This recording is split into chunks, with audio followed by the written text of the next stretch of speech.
हाय दोस्तों, क्या आपने कभी सोचा है कि देश की सेवा का जज्बा अपने अंदर कैसे पैदा किया जाता है? कैसे हमारे युवा भविष्य के सैनिक एक ऐसी जगह पर तैयार होते हैं जहां अनुशासन, शिक्षा और देशभक्ति का संगम होता है। आज हम बात करेंगे भारत के उन अनमोल संस्थानों की, सैनिक स्कूलों की। सैनिक स्कूल सोसाइटी यानी कि SSS यानी कि SSS द्वारा जो रक्षा मंत्रालय के अधीन हैं चलाए जाने वाले आवासीय विद्यालय हैं। इनका मुख्य लक्ष्य छात्रों को राष्ट्रीय रक्षा अकादमी यानी कि NDA और अन्य सैन्य अकादमियों में प्रवेश के लिए तैयार करना है। इनकी लोकप्रियता की वजह है इनकी उच्च गुणवत्ता वाली शिक्षा, कठोर अनुशासन और सर्वांगीण विकास पर जोर। ये स्कूल CBSE से एफिलिएटेड हैं और बच्चों में देशभक्ति की भावना भरते हैं। 2025 तक भारत में 33 पारंपरिक सैनिक स्कूल हैं और पब्लिक प्राइवेट पार्टनरशिप यानी कि PPP मॉडल के तहत 50 से ज्यादा नए स्कूल जोड़े गए हैं, जिसमें स्कूलों की कुल संख्या 80 से ज्यादा हो गई है। सैनिक स्कूल के छात्र सिर्फ एक परीक्षा के लिए तैयार नहीं होते, बल्कि उन्हें एक सर्वांगीण शिक्षा दी जाती है। राष्ट्रीय रक्षा अकादमी NDA और नौसेना अकादमी यानी कि INA ये इनका प्राथमिक लक्ष्य है। सैनिक स्कूल NDA में जाने के लिए सबसे बेहतरीन मंच प्रदान करते हैं। CBSE बोर्ड परीक्षाएं कक्षा 10 और 12वीं की CBSE बोर्ड परीक्षाओं के लिए प्रिपेयर करते हैं। अन्य जो कॉम्पिटिटिव एग्जाम्स हैं, यहाँ के जो स्टूडेंट्स हैं इंजीनियरिंग, मेडिकल और अन्य सिविल सेवाओं की परीक्षाओं के लिए भी एक मजबूत आधार प्राप्त करते हैं। सैनिक स्कूलों में एडमिशन एक निर्धारित प्रक्रिया के तहत होता है, जिसके मुख्य रूप से 3 फेजेस होते हैं यानी कि 3 चरण होते हैं। सबसे पहले AISSEE यानी कि ऑल इंडिया सैनिक स्कूल एंट्रेंस एग्जामिनेशन। ये सबसे पहला और सबसे महत्वपूर्ण चरण है। ये प्रवेश परीक्षा नेशनल टेस्टिंग एजेंसी यानी कि NTA इसको आयोजित करता है। कक्षा 6 और 9 में एंट्री के लिए या 9 में एंट्रेंस के लिए एडमिशन के लिए ये परीक्षा जो है वो हर साल जनवरी में कंडक्ट की जाती है। जो एग्ज़ाम है उसमें गणित, सामान्य ज्ञान, भाषा ये होता है क्लास 6 के लिए। जो विज्ञान और सामाजिक अध्ययन है वो क्लास 9 के लिए होता है और उसमें इंटेलिजेंस से भी प्रश्न पूछे जाते हैं। मेडिकल एग्जामिनेशन लिखित परीक्षा पास करने वाले जो हैं छात्रों का फिर मेडिकल टेस्ट होता है, उससे गुजरना पड़ता है, जहां उनकी शारीरिक और मानसिक फिटनेस की जो है वो जांच की जाती है। जिसके बाद का जो फेज है वो है काउंसलिंग फेज। सफल उम्मीदवारों को उनकी मेरिट रैंक और स्कूल की पसंद के आधार पर काउंसलिंग के माध्यम से सीटें जो है आवंटित की जाती हैं।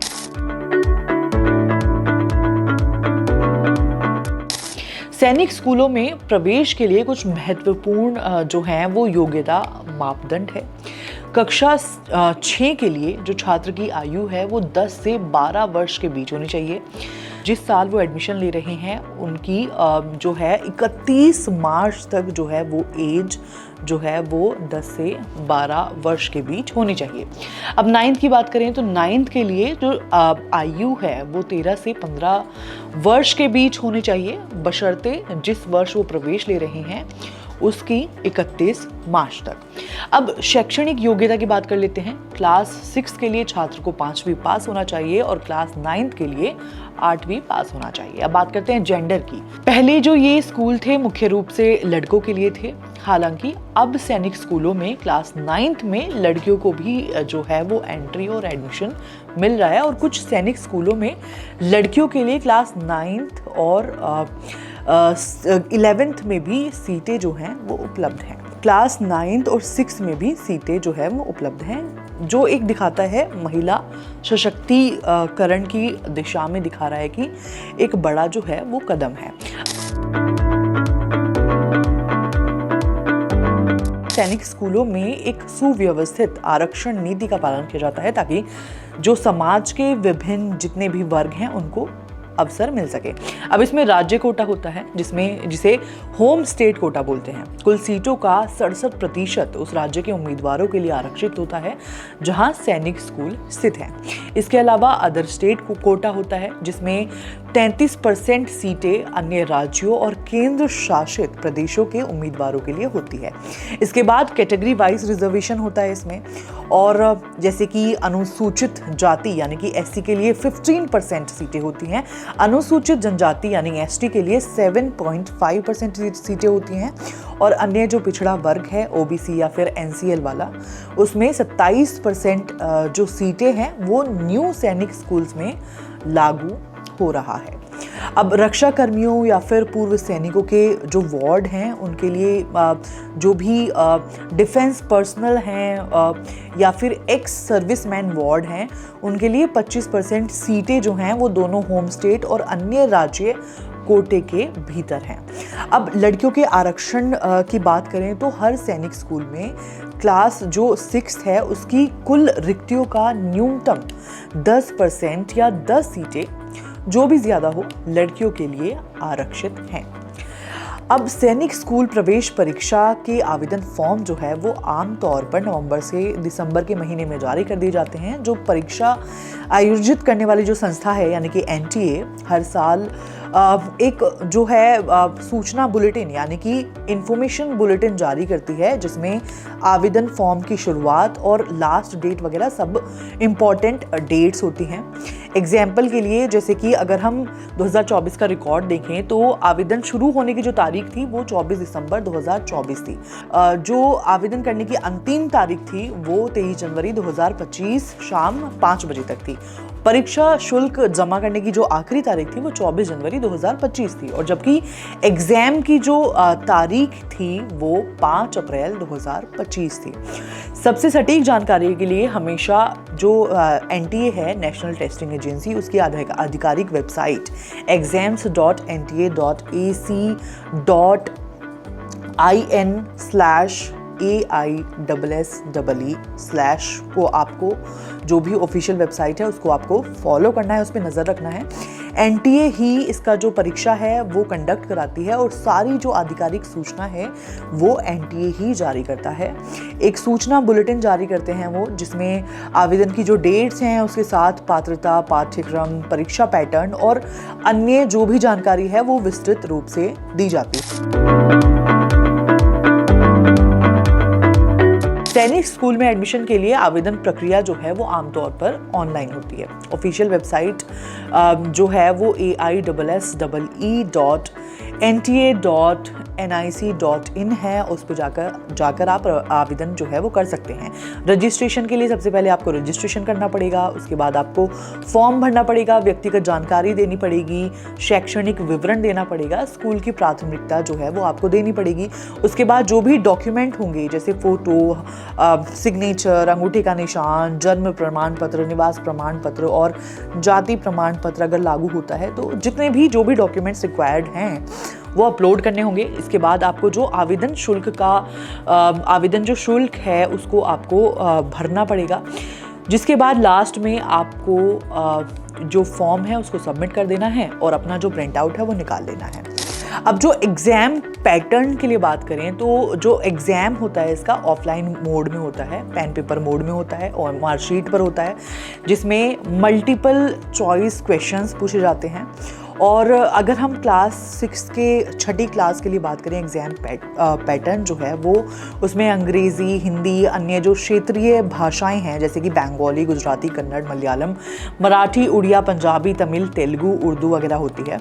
और इसमें कुल प्रश्न जो होते हैं वो 125 होते हैं, कुल अंक जो हैं वो 300 है, अवधि जो है वो 2.5 घंटे होती है यानी कि 150 मिनट होती है। नेगेटिव मार्किंग की बात करें तो नेगेटिव मार्किंग नहीं होती, तो इस चीज़ के लिए आपको जो है वो बेफिक्र रहना है। और भाषा विषय में जो उम्मीदवार है अपनी पसंद की एक भाषा जो है जो भी मैंने आपको बताई है वो चुन सकते हैं। सामान्य ज्ञान में विज्ञान और सामाजिक अध्ययन के प्रश्न जो है वो शामिल होते हैं। अब बात करें क्लास 9 की यानी कि 9वीं क्लास के लिए जो एग्ज़ाम पैटर्न है उसमें सिर्फ और सिर्फ अंग्रेज़ी होगा, जैसे कि 6 में बहुत सारे आपके पास ऑप्शन है रीजनल लैंग्वेजेस के, वो आपको 9th में ऑप्शन नहीं मिलेंगे। कुछ जो रिपोर्ट्स हैं वो कहती हैं कि हिंदी और क्षेत्रीय भाषाएं भी होती है, लेकिन मैक्सिमम केसेस में देखने को मिलता है कि जो इंग्लिश है वही लैंग्वेज होती है। इसलिए जो भी इसकी पुष्टि है वो एनटीए की वेबसाइट पे आपको जाके लेटेस्ट जो भी ब्रोशर होगा या लेटेस्ट जो भी इंफॉर्मेशन बुलेटिन होगा वो आपको देखना है। और जो कुल प्रश्न होंगे इसमें 150 होंगे, जो अंक होंगे वो 400 अंकों का पेपर होगा। अवधि जो है वो 3 घंटे होगी, 180 मिनट। 6th में ये 150 मिनट थी, 9th में ये 180 मिनट है। नेगेटिव मार्किंग 6th के लिए भी नहीं थी और नेगेटिव मार्किंग जो है वो 9th के लिए भी कोई नेगेटिव मार्किंग नहीं है। अब बात करते हैं क्वालिफाइंग मार्क्स। सामान्य श्रेणी के छात्रों को आमतौर पर हर सब्जेक्ट में कम से कम 25% अंक और कुल मिलाकर 40% अंक जो हैं वो प्राप्त करने होते हैं। हालांकि SC/ST छात्रों के लिए कोई न्यूनतम योग्यता अंक आधारित नहीं होते हैं, उन्हें उनकी मेरिट के आधार पर जो है वो एडमिशन मिलता है। तो जो ये एग्ज़ाम है वो एक थोड़ा कठिन एग्जाम माना जाता है, लेकिन अगर सही से तैयारी करें तो इसे पास कर सकते हैं। सिलेबस और परीक्षा पैटर्न आप ध्यान से समझें। कक्षा 6th और 9th के लिए जो एनटीए है वो जो भी लेटेस्ट सिलेबस जारी करता है उसमें जो भी पैटर्न बनाता है, एग्जाम पैटर्न, उसको अच्छी तरह से आप समझ लो, टाइम टेबल बनाओ, हर विषय के लिए जो पर्याप्त समय है वो आवंटित करिए। उसके अलावा जो अपनी जो कक्षा की NCERT पुस्तकें हैं, बुक्स हैं, उस पर आपको खासकर जो है वो ध्यान देना होगा, क्योंकि जो परीक्षा का जो एग्ज़ाम का बेस है वो यही होता है। इसके अलावा आप क्या कर सकते हैं कि जो पिछले ईयर्स के जो भी क्वेश्चन पेपर हैं मैक्सिमम उनसे प्रैक्टिस करिए और मॉक टेस्ट वगैरह जितने भी हैं वो मॉक टेस्ट वगैरह देते रहें, ताकि आपको जो है वो प्रैक्टिस होती रहे टाइम मैनेजमेंट को लेकर और आइडिया हो जाए कि किस तरह के सवाल जो आते हैं। इसके अलावा एक और इम्पॉर्टेंट चीज़ है कि पढ़ाई के साथ साथ आपको शारीरिक जो एक्सरसाइज है, यानी कि फिजिकल एक्सरसाइज जो है, खेल कूद वगैरह पे भी ध्यान देना होगा, क्योंकि मेडिकल टेस्ट भी यहाँ पे है। मेडिकल टेस्ट भी बहुत इम्पॉर्टेंट है और अगर ज़रूरत पड़े तो किसी भी अच्छे कोचिंग संस्थान की आप मदद जो है वो ले सकते हैं। तो सैनिक स्कूलों की फ़ीस और सीटों की हम बात कर रहे हैं। सैनिक स्कूलों की फ़ीस जो है वो हर स्कूल की जो है वो थोड़ी डिफरेंट हो सकती है, लेकिन जो आम तौर पर एक आंकड़ा है वो 1.5 लाख से 2 लाख के बीच में होता है पर ईयर। इसमें ट्यूशन, खाना, कपड़े वगैरह सब शामिल होते हैं। रक्षा मंत्रालय और राज्य सरकारों द्वारा जो है स्कॉलरशिप का प्रावधान भी मिलता है, जो पात्र छात्रों को फीस में रियायत देता है। अब सीटों की बात करें तो हर सैनिक स्कूलों में सीटों की जो संख्या है वो अलग अलग होती है, जो कि उस स्कूल के पर्टिकुलर इंफ्रास्ट्रक्चर पर डिपेंड करता है। कक्षा 6 में सीटें जो हैं वो क्लास 9th की तुलना में ज़्यादा होते हैं। आमतौर पर 6 क्लास में हर स्कूल में 80 से 100 सीटें होती हैं, जिसमें लड़के और लड़कियों दोनों के लिए निर्धारित कोटा जो है वो शामिल होता है। इसके अलावा कैटेगरी वाइज के लिए जो है वो आपको सीटों वगैरह के लिए जो ऑफिशियल वेबसाइट है और ऑफिशियल प्रॉस्पेक्टस है उसको आपको देखना पड़ेगा। तो दोस्तों, सैनिक स्कूल जो है वो सिर्फ एक शिक्षा का केंद्र नहीं है, बल्कि व्यक्तिगत निर्माण की एक ऐसी पाठशालाएं हैं जहां पर हर एक छात्र जो है वो जिम्मेदार नागरिक और एक मजबूत नेतृत्वकर्ता बनकर निकलता है। अगर आपके बच्चे में देश सेवा का जुनून है और आप उसे एक अनुशासित और उज्जवल भविष्य देना चाहते हैं तो सैनिक स्कूल आपके लिए एक बेहतरीन विकल्प हो सकता है। इस वीडियो को देखने के लिए धन्यवाद। अगर आपके पास कोई भी सवाल है तो कमेंट सेक्शन में ज़रूर पूछें। हम जल्द ही मिलेंगे अगले वीडियो में। जय हिंद। अगर आपने भी जेईई मेन या जेईई एडवांस और कोई भी इंजीनियरिंग एग्जाम दिया है और आप कंफ्यूज हैं कि कौन सा कॉलेज और ब्रांच चूज़ करनी है, तो इसका तोड़ लेकर करियर्स 360 जो है वो आ चुका है। करियर्स 360 का बीटेक कंपेनियन आपकी पूरी काउंसलिंग प्रोसेस को आसान और सटीक बनाता है। इसमें शामिल हैं rank predictor, college predictor, branch prediction fitment, पिछले सालों की cut off, seat matrix, college comparison tool और 1000 प्लस कॉलेजेस की जो डिटेल्ड है वो जानकारी आपको मिलेगी। इसमें हम NITs, IITs, GFTIs, स्टेट कॉलेजों के साथ ही भारत के सभी इंजीनियरिंग एग्जाम की काउंसलिंग करवाते हैं और स्टूडेंट को बेस्ट कॉलेज और बेस्ट कोर्स दिलवाने में हेल्प करते हैं। अब बात करें इसकी कीमत की, तो इसकी कीमत जो है मात्र 4,999 रुपये प्लस GST। अगर आप अभी इस प्रोडक्ट को लेते हैं तो आपको मिलेगा 10% डिस्काउंट, जिसका कूपन कोड है JEEV10 JEEV10। लिंक डिस्क्रिप्शन में है। आज ही सब्सक्राइब करें और अपने इंजीनियरिंग करियर को सही दिशा दें।